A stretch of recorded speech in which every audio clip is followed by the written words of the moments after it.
መንግስት በመካከለኛው ምስራቅ ጦርነትና ዓለም አቀፍ ቀውስ ምክንያት በነዳጅ አቅርቦት ላይ ያጋጠመውን ፈታኝ ሁኔታ ለመቋቋም የሚያስችሉትን ወሳኝ እርምጃዎች መውሰድ ጀምሯል። ዋናዎቹ ተጽዕኖዎች የሚከተሉት ናቸው። ከጦርነቱ በፊት $80 የነበረው የአንድ በርሜል ነጭ ናፍጣ ዋጋ በአሁኑ ወቅት ወደ $230 አሻቅቧል። ቤንዚንም በተመሳሳይ መልኩ ከ$70 ወደ $150 ደርሷል። ኢትዮጵያ ከመካከለኛው ምስራቅ አገራት ጋር የነበራት የረጅም ጊዜ የነዳጅ ግብይት ውልም በጦርነቱ ምክንያት ተስተጓጉሏል። አቅራቢ ሀገራት ምርቱን ማቅረብ እንደማይችሉ ደግሞ አስታውቀዋል። በግዢ ሂደት ላይ የነበረ ከ180,000 ሜትሪክ ቶን በላይ ነዳጅም ሳይቀርብ ቀርቷል። በዚህ ምክንያት በቀን ይቀርብ የነበረው የነጭ ናፍጣ መጠን ከ9.2 ሚሊዮን ሊትር ወደ 4.5 ሚሊዮን ሊትር ዝቅ ብሏል። መንግስት ማህበራዊና ኢኮኖሚያዊ እንቅስቃሴዎች እንዲገቱ ለማድረግ የሚከተሉትን እርምጃዎች ደግሞ እየወሰደ ይገኛል። የአቅርቦት እጥረቱን ለመሙላት መንግስት ከተለመደው ግዢ ውጪ በሆነው የስፖት ማርኬት አማራጭ ነዳጅን በ3 እጥፍ ውድ ዋጋ እየገዛ ለማቅረብ ተገዷል። የዓለም ዋጋ ቢጨምርም ዜጎችን ለመታደግ መንግስት በየወሩ ከ15 እስከ 20 ቢሊዮን ብር ለድጎማ እየመደበ ነው። በአሁኑ ወቅት በ1 ሊትር ነጭ ናፍጣ ላይ 95 ብር ድጎማ ይደረጋል። በ1 ሊትር ቤንዚን ላይ ደግሞ 42 ብር ድጎማ ይደረጋል። እስካሁን በአጠቃላይ ወደ 262 ቢሊዮን ብር ገደማ ደግሞ ድጎማ ተደርጓል። ከዛሬ ጀምሮ ተግባራዊ የሚሆንና ነዳጅን ደግሞ በፍትሃዊነት ለመምራት የሚያስችል የቅድሚያ አሰጣጥ ውሳኔም ተላልፏል።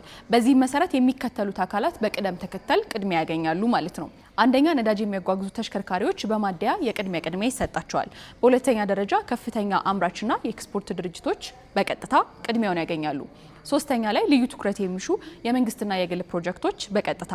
አራተኛ ላይ የገቢና ወጪ ንግድን ጨምሮ መሰረታዊ የፍጆታ ምርቶችን የሚያጓጉዙ ተሽከርካሪዎች ቅድሚያውን የሚያገኙ ይሆናል። በአምስተኛ ደረጃ ግብርናን የሚያዘምኑ ትራክተሮች።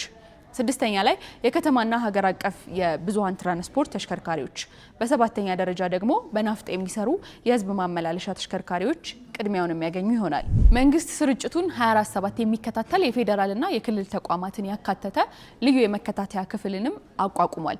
ይህ ክፍል በማዕከል የሚመራ ሆኖ አቅርቦት ስርጭትንና አጠቃቀምን ይከታተላል፣ ውሳኔዎችንም ያቀርባል፣ ቅድሚያ የሚሰጣቸውንም ይለያል። በዚህም እስካሁን በህገወጥ ተግባር የተሳተፉ የስራ ኃላፊዎችን ጨምሮ 658 ግለሰቦች በቁጥጥር ስር ውለዋል። ከ720,000 ሊትር በላይ ነዳጅም ተይዞ ለመንግስት ገቢ ሆኗል። ይህንን ችግር እንግዲህ በጋራ ለመሻገር ህዝቡም ደግሞ በሚከተሉት ነጥቦች ላይ እንዲተባበር ጥሪ ቀርቧል። በቀዳሚነት ነዳጅን በቁጠባ መጠቀም ነው። ሌላው ደግሞ የታዳሽ ኃይል አማራጮችን የመጠቀም ስልትን ተግባራዊ ማድረግ አስፈላጊ ነው። ሶስተኛው የእግር ጉዞን ባህል ማድረግና ማጎልበት ያስፈልጋል። አራተኛው አላስፈላጊ የጉዞ ፕሮግራሞችን መሰረዝና ማቆም ያስፈልጋል። አምስተኛው ደግሞ የህዝብ ትራንስፖርትን መጠቀምና በስድስተኛ ደረጃ በነዳጅ ግብይት ላይ የሚስተዋሉ ህገወጥ ተግባራትን በማጋለጥ ረገድ ከመንግስት ጋር በቅንጅት መስራት ወሳኝ ነው። ይህንን የመሰሉ ወቅታዊ መረጃዎች እንዲደርሳችሁ የኢቢሲ.ስትሪም የማህበራዊ ሚዲያ አማራጮቻችንን ጎብኙ። በዚያውም ፎሎ አድርጉ።